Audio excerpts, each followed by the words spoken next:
Hello students, welcome back. Children, we are today going to complete with the topic number 3b, children, that we were studying, that was elasticity of demand. So starting with children, we have studied about all the different types of elasticity of demand. Then price elasticity के सब types देखे थे हमने, income elasticity के सब types देखे, cross elasticity के भी कुछ 3 types होते हैं. Then in the last lecture, children, we were analyzing what are the different methods for measuring the price elasticity of demand. जहाँ पे percentage method देखा था हमने. Then we had the total outlay method, and then we had the geometric method, right? अच्छा. Today's lecture, children, we are going to discuss with 2 answers. First, what are the determinants of elasticity of demand? They're also called as the factors affecting elasticity of demand. And the second question, children, obviously is the importance or significance of the concept of elasticity of demand. Now, let's begin with the first part, children. That is factors influencing elasticity of demand. Now, whatever the concepts, children, that we have studied till now, jahan pe we actually say that demand would either be elastic or demand would either be inelastic. तो हमारे पास actually सिर्फ 2 ही words होते हैं जहां पे आप बोल सकते हो कि demand elastic था या फिर आप बोलोगे कि demand inelastic था. Right?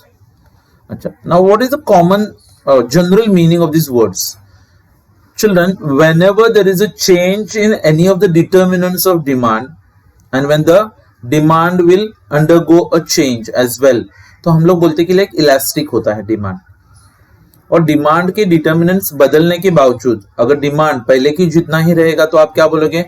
Demand is in elastic. तो अभी मैं आपको बहुत सारे कुछ पॉइंट्स बता रहा हूं जहां पे आपको पता चलेगा कि कौन कौन से ऐसे फैक्टर्स होते हैं जिसके ऊपर डिपेंड करता है कि लाइक डिमांड इलास्टिक रहेगा या फिर in elastic. Okay, so the first question, children, for the first point, the nature of commodity. Commodities, children, would basically be divided into 2 categories broadly.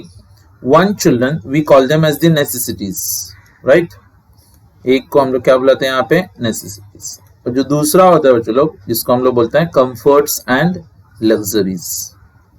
Comforts and luxuries. Now, what's the difference, children? Now, you know these are the 3 categories. Necessity, children, as the name itself suggests, they are very necessary for your survival. Comforts का मतलब क्या होता है children? कि like they are useful for happy living.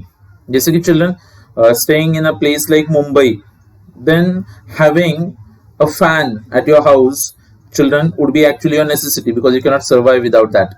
लेकिन फिर आपने एक मस्त सा कूलर लिया हुआ है बच्चों, तो आपको थोड़ा कंफर्ट दे सकता है. What are luxuries? Luxuries are basically they add efficiency to life. जैसे कि आपके घर पे 1-2 टन का एसी आ गया तो फिर बच्चों आप उसको लग्जरी में काउंट कर सकते हो. 1000 या फिर 1100 रुपए का फोन होना बच्चों आप उसको क्या बोल सकते हो? नेसेसिटी. लेकिन वहीं पे बच्चों एक 20-25 हजार का आपने स्मार्टफोन लिया तो उसको आप कंफर्ट बोल सकते हो. लेकिन 1,10,000 का आईफोन लिया आपने तो बच्चों उसको हम लोग क्या बोलते हैं? लग्जरीज बोलते हैं. अच्छा, अभी यहाँ पे हम लोग सिर्फ 2 ही ग्रुप्स बना रहे हैं. एक ग्रुप में रहेगा नेसेसिटी और दूसरे ग्रुप में होता है बच्चों लोग कंफर्ट्स एंड लग्जरी. नेसेसिटीज का डिमांड बदलता है बच्चों लोग, क्या नहीं बदलेगा? नहीं बदलेगा. जैसे children milk is a necessity, तो इट मीन्स चिल्ड्रन कि लाइक वो महंगा हो या फिर सस्ता हो आपको परचेस करना ही पड़ता. सॉल्ट होता है children, what is it? It's a necessity. कभी ऐसे हुआ है बच्चों कि लाइक महंगा हो गया फिर आपने उसको यूज करना बंद कर दिया, या फिर सस्ता हो गया फिर आप बोलेगे कि अभी मैं बहुत नमक खाने वाला हूं? नहीं, it means children the consumption is going to remain the same. जैसे घर पे बच्चों लोग व्हीट आता है, चपाती बनाना होता है हम लोगों को. अच्छा, वो सस्ता होगा तो भी आप फालतू में एक पूरा लॉरी खरीद के रखोगे? नहीं. अच्छा, महंगा हो गया तो आप बोलोगे हर रोज 2-3 चपाती खाते थे, अभी तुम एक आधा ही खाने का करके? नहीं. It means children demand does not change. So एक काम करते हैं, let's sum up that in case of necessities, जैसे बच्चों फूड ग्रेन्स होते हैं, मेडिसिन होते हैं, then we also have the text books.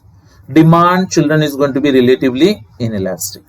लेकिन जहां पे बच्चों लोग कंफर्ट्स होते हैं, लग्जरीज होते हैं, जैसे कि like high branded cars, okay, महंगे परफ्यूम्स होते हैं बच्चों लोग, अच्छा, वर्ल्ड क्लास फर्नीचर्स होते हैं, तो वहां पे demand is going to be elastic. मतलब बच्चों लोग ये सब चीजों का डिमांड, कार्स चिल्ड्रन. लेकिन ध्यान रखना बच्चों लोग, लग्जरीज का डिमांड इलास्टिक तभी होता है जब मिडिल क्लास के लोग लग्जरीज परचेस करते हैं. अमीर लोग जो होते हैं ना बच्चों, अमीर, उनके लिए लग्जरीज ही उनके नेसेसिटीज होते हैं। तो वहां पे तो ऑब्वियसली कभी तुम ये नहीं सुनोगे कि किसी अमीर आदमी ने मर्सिडीज का कार खरीदा क्योंकि 5,000 से सस्ता हो गया था, नहीं। लेकिन बच्चों कुछ ऐसे लग्जरीज होते हैं जो थोड़े सस्ते होने के बाद मिडिल क्लास के लोग अमीर लोगों को कॉपी करने के लिए, मिमिक करने के लिए, या फिर इट्स लाइक डेमोन्स्ट्रेट करने के लिए ये सब चीजें परचेस करते हैं। सो चलो अपने लिए चलो काम की सिर्फ एक ही चीज है, आपको याद रखना है कि अगर नेसेसिटीज रहेंगे तो डिमांड इनइलास्टिक होता है, और अगर लग्जरीज और कंफर्ट्स होते हैं तो डिमांड इलास्टिक होता है। That's it. तो आप अपने वर्ड्स में भी एक्सप्लेनेशन लिख सकते हो। 3 सेंटेंसेस लिखने होते हैं आपको, सिर्फ बोलने का कि like the elasticity of demand depends upon the nature of the commodity. We can classify the commodities into necessities, comforts and luxuries. फिर बोलने का in case of necessities like food grains, demand is inelastic. But in case of comforts and luxuries like cars, furniture, perfumes, the demand is elastic. But that's it in your own words. The second point, children, the availability of substitutes. चलो हम लोग जो product खरीदते हैं, फिर हम लोग जो सर्विस यूज करते हैं, उसके लिए मार्केट में कोई सब्सटीट्यूट अवेलेबल है क्या? तो आंसर 2 आता है बच्चों लोग, सब्सटीट्यूट्स अवेलेबल है तो हम लोग उसको अवेलेबल बोलते हैं, या फिर हो सकता है कि लाइक उसके लिए कोई सब्सटीट्यूट अवेलेबल नहीं है, मतलब क्या, अनअवेलेबल हो गया। अगर सब्सटीट्यूट अनअवेलेबल है बच्चों लोग, जैसे कि अभी देखो यहां से अगर जोगेश्वरी से आपको चर्चगेट जाने का, तो आपके लिए ऑप्शन क्या बच्चों लोग, रेलवे, ट्रेन, राइट। अच्छा कोई सब्सटीट्यूट है आपके पास? नहीं।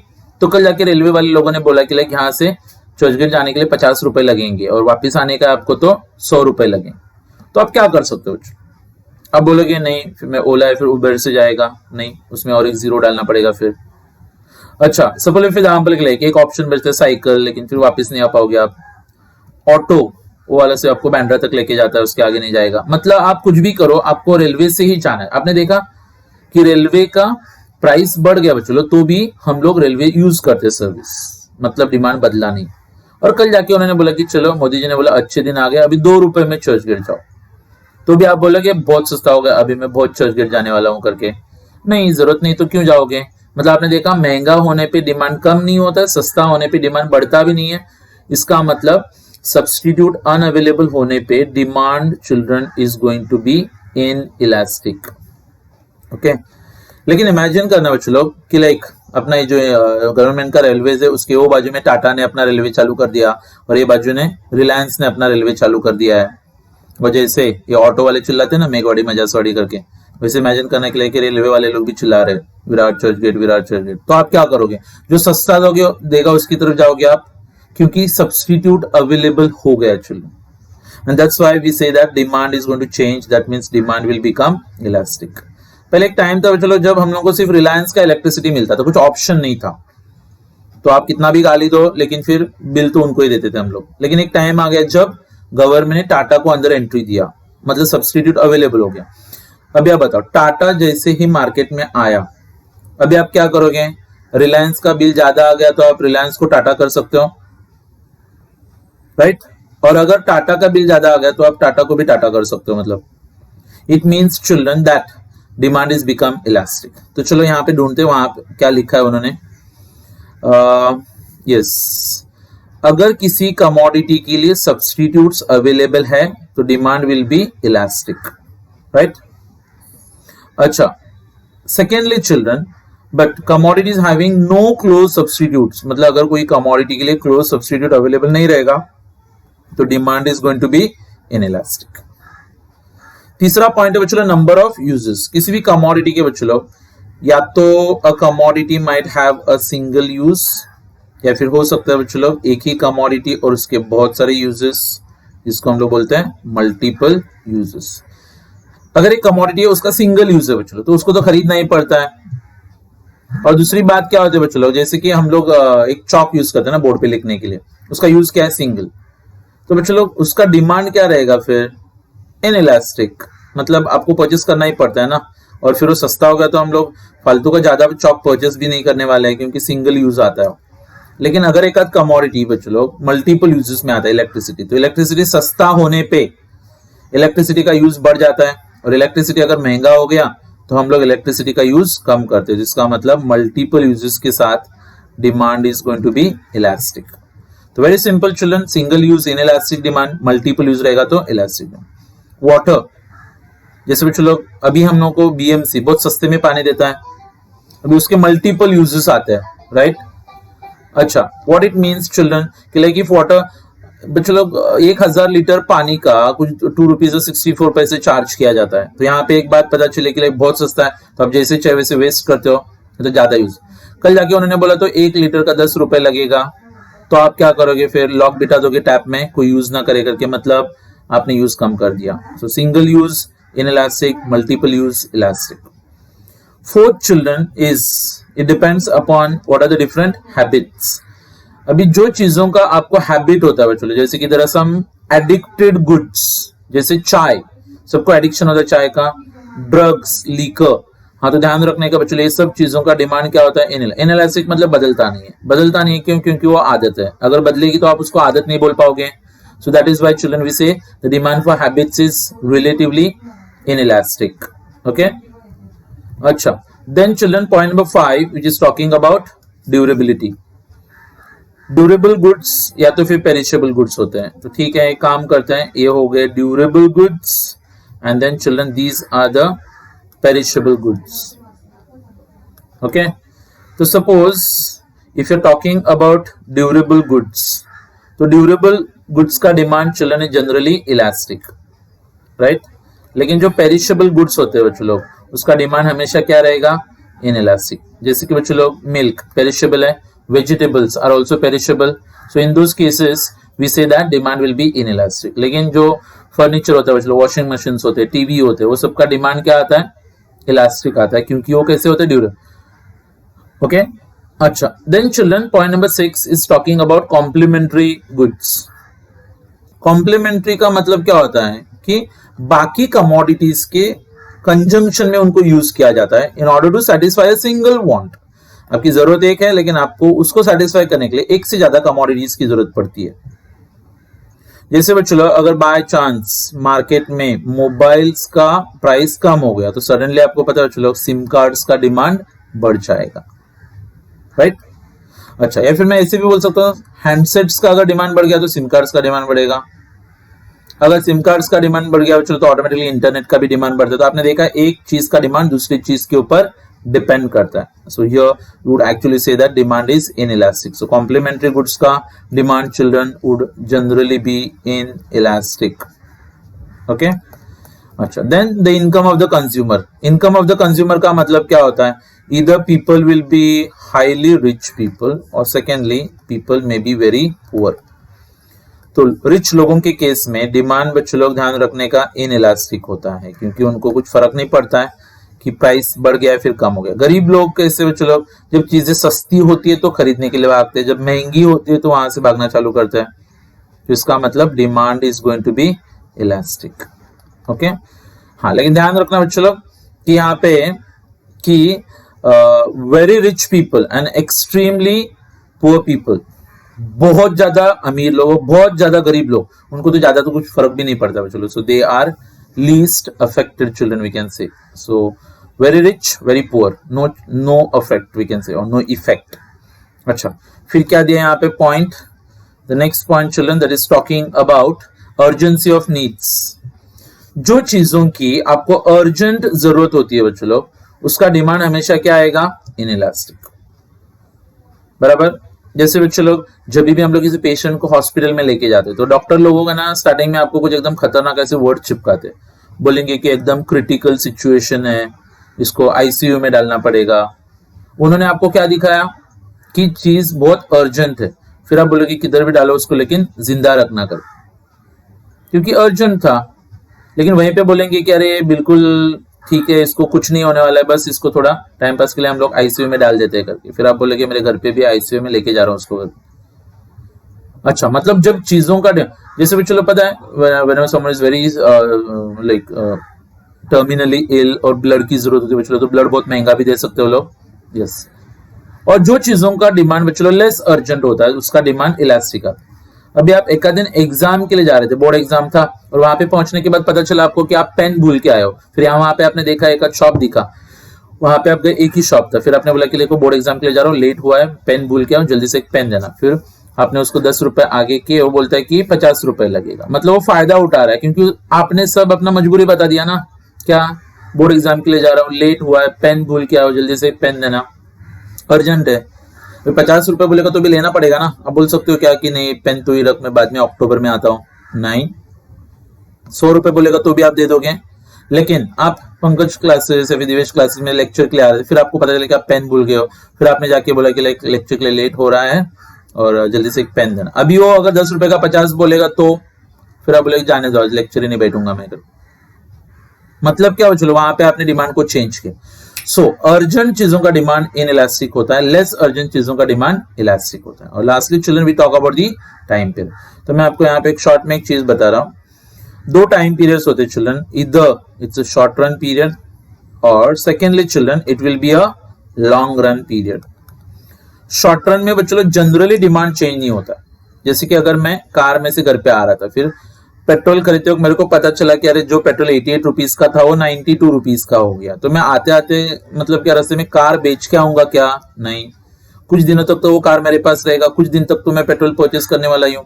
हाँ, फिर एक आध 2 महीने के बाद मैंने कोई बायर ढूंढा, फिर वो कार बेच दिया and then I stop using petrol. तो आपने देखा लॉन्ग रन में चला गया। तो शॉर्ट रन में चलो डिमांड जनरली चेंज नहीं होता है, so I would say that in the short run demand will remain in elastic.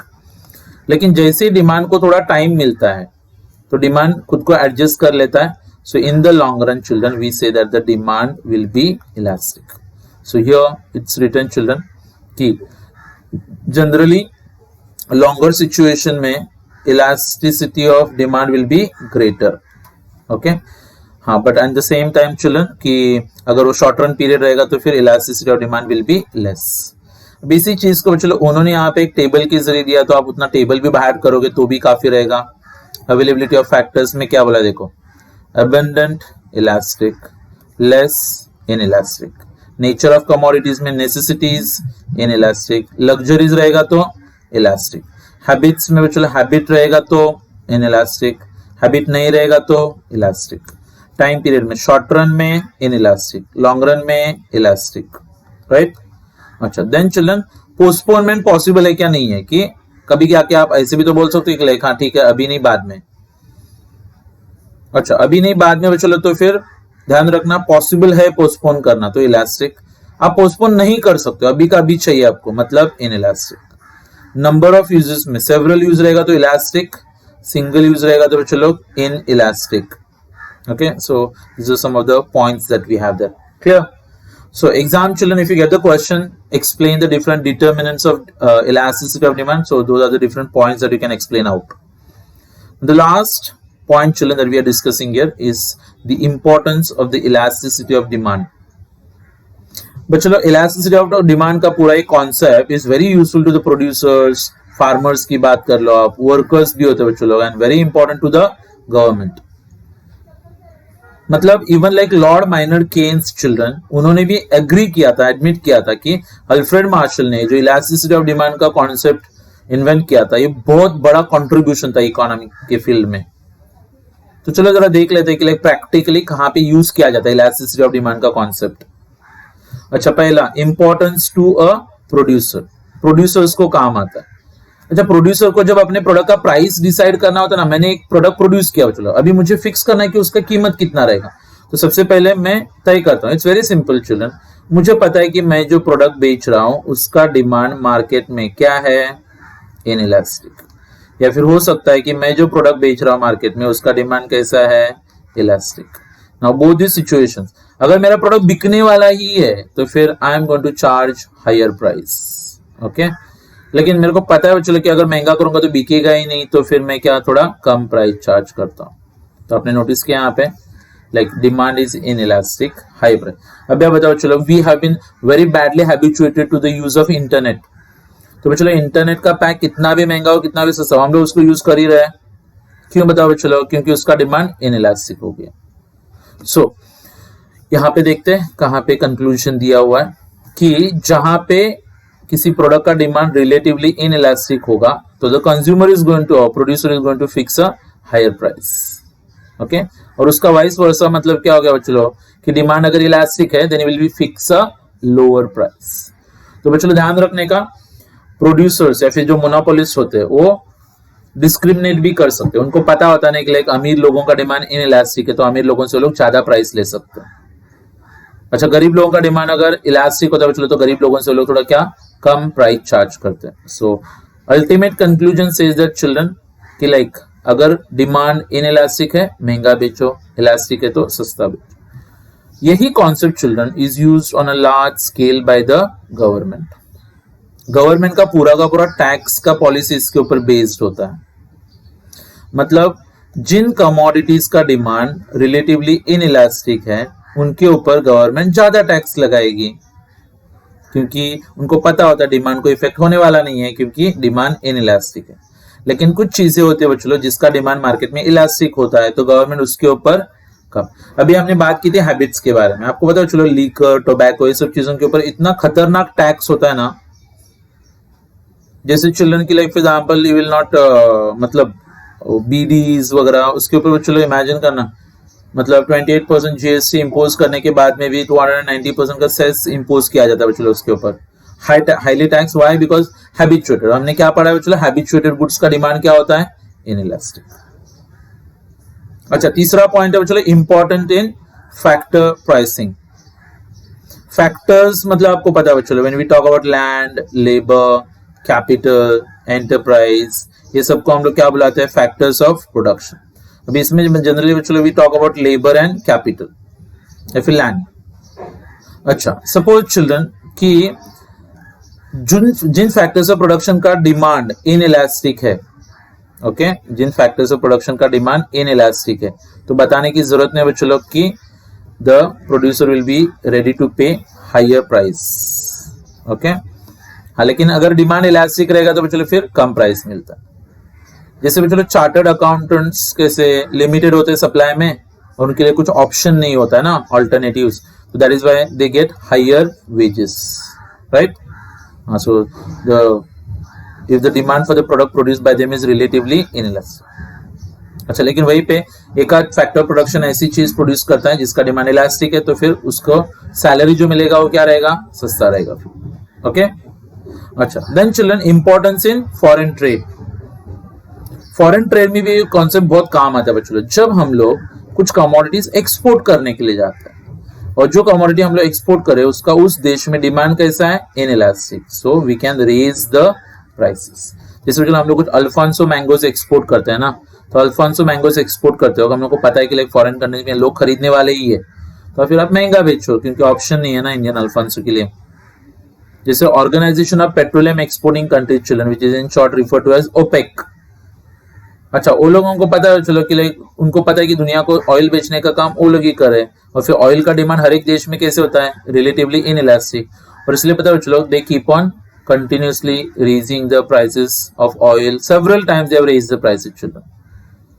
And this concept is also very useful, children, for formulating the export and the import policy of the country. तो किसी भी देश का चलो export और import policy जो है उसको फ्रेम करने के लिए, हाँ, अगर एक आध प्रोडक्ट ऐसा है चलो जिसका डिमांड फॉरेन कंट्री में इलास्टिक है तो फिर आपको उसको सस्ते में एक्सपोर्ट करना पड़ेगा, वो भी याद रखो। फिर आता है पब्लिक यूटिलिटीज। पब्लिक यूटिलिटीज में सबसे बेस्ट एग्जांपल क्या आता है? रेलवेज। उसका डिमांड कैसा है बच्चे लोग? इनइलास्टिक। तो गवर्नमेंट या तो उसको सब्सिडाइज कर सकती है या फिर उसको नेशनलाइज कर सकती है, मतलब गवर्नमेंट के कंट्रोल में रहेगा। इसलिए हमने देखा आज तक गवर्नमेंट ने रेलवेज को प्राइवेटाइज नहीं किया है। क्यों? क्योंकि वो पब्लिक यूटिलिटीज में आते हैं, उसका डिमांड क्या है? इनइलास्टिक, और इसलिए अगर प्राइवेट में चला गया तो लोग उसको एक्सप्लॉइट करेंगे ना, क्योंकि रेलवेज का डिमांड कैसा है? इनइलास्टिक। तो मैंने बोला ना कि लाइक 50 रुपए अगर चार्ज करेंगे लोग तो भी यूज करना ही पड़ेगा ना, इसलिए गवर्नमेंट उसको या तो सब्सिडाइज करती है या तो फिर अपने कंट्रोल में ही रखेगी, okay. And then children we have the proportion of expenditure. Proportion of expenditure का मतलब क्या होता है कि हम लोग कभी कभी किस प्रोडक्ट के ऊपर बहुत छोटा सा पैसा हिस्सा करते हैं, खर्च करते हैं, और कभी कभी लार्ज प्रोपोर्शन खर्च करते हैं। स्मॉल प्रोपोर्शन खर्च करेंगे तो चलो, तो ध्यान रखने का डिमांड क्या होता है? इनइलास्टिक। अच्छा, और सपोज फॉर एग्जांपल के लाइक लार्ज प्रोपोर्शन खर्च करेंगे तो चलो डिमांड क्या होता है? Elastic, okay. हाँ, मतलब क्या हो गया चलो कि अगर एक आध प्रोडक्ट के ऊपर हम लोग क्या कम पैसा खर्च करे तो उसका डिमांड रिलेटिवली इनइलास्टिक रहेगा ना। अच्छा, तो इधर क्या लिखा है देखते हैं। If the proportion of expenditure of a person's income is small, the demand for the product is relatively inelastic. जैसे न्यूज़पेपर, तो चलो न्यूज़पेपर के ऊपर हम लोग ऐसे अपने इनकम का 3 रुपए 5 रुपए खर्च करते हैं तो उसका डिमांड तो इनइलास्टिक ही आएगा, राइट। तो कभी जाके आपने नोटिस किया इन दिनों में 1-2 साल में न्यूज़पेपर के प्राइसेस बढ़ गए, जहाँ पे पहले 2 रुपए लेते थे अभी 5 रुपए, लेकिन फिर ठीक है अपने इनकम का सिर्फ 5 रुपए डाल रहा हूँ ना, तो उसकी वजह से फिर लोग खरीद ही लेते। लेकिन फिर अपने इनकम का जब लार्ज पोर्शन किसी एक ऐसी चीज के ऊपर जाता है जिसका प्राइस ज्यादा है तो फिर ऑटोमेटिकली डिमांड क्या होगा, इलास्टिक होता है। जैसे बच्चों के लिए हम लोग अपने घर में 5-6 मेंबर्स, अभी 6 लोगों का 1 महीने का नेट पैक मारने का रहेगा बच्चों लोग, इमेजिन करना 6 लोग रहेंगे और फिर आप नेट पैक मारने के लिए जाओगे तो फिर 1500 रुपए तो बच्चों नेट पैक का जाएगा। तो फिर आप क्या करोगे, हो सकता है कि लगा बोले चलो खर्चा कम कर लेते, इससे अच्छा घर पे सिर्फ एक वाईफाई ले लेते हैं, क्योंकि ज्यादा प्रोपोर्शन जाता है बच्चों अपने इनकम का उसके ऊपर, राइट। अच्छा, so this answer explains to you children what are the different significance और practical importance of the concept of elasticity of demand. Children, मुझे लगता है कि लाइक हम लोगों ने chapter number 2, chapter number 3A और चैप्टर नंबर 3B ये जब पढ़ लोगे आप लोग तीनों चैप्टर्स अच्छे से, तो ध्यान रखने का पास होने के चांसेस तो किधर भी नहीं जाते हैं, मतलब पास तो कोई भी हो जाएगा। So demand, elasticity of demand children and consumer behaviour, okay. वो 10 मार्क का और ये 15-15 मार्क के, तो 30 और फिर एक 40, तो ऑलमोस्ट लाइक 3 चैप्टर्स में आपको 40 मार्क्स का वेटेज मिल जाएगा। So accordingly children you will keep studying regarding this, okay. So that's all for today children. Bye everyone and see you in the next lecture with chapter number 4, that is producers behavior. Till then, take care.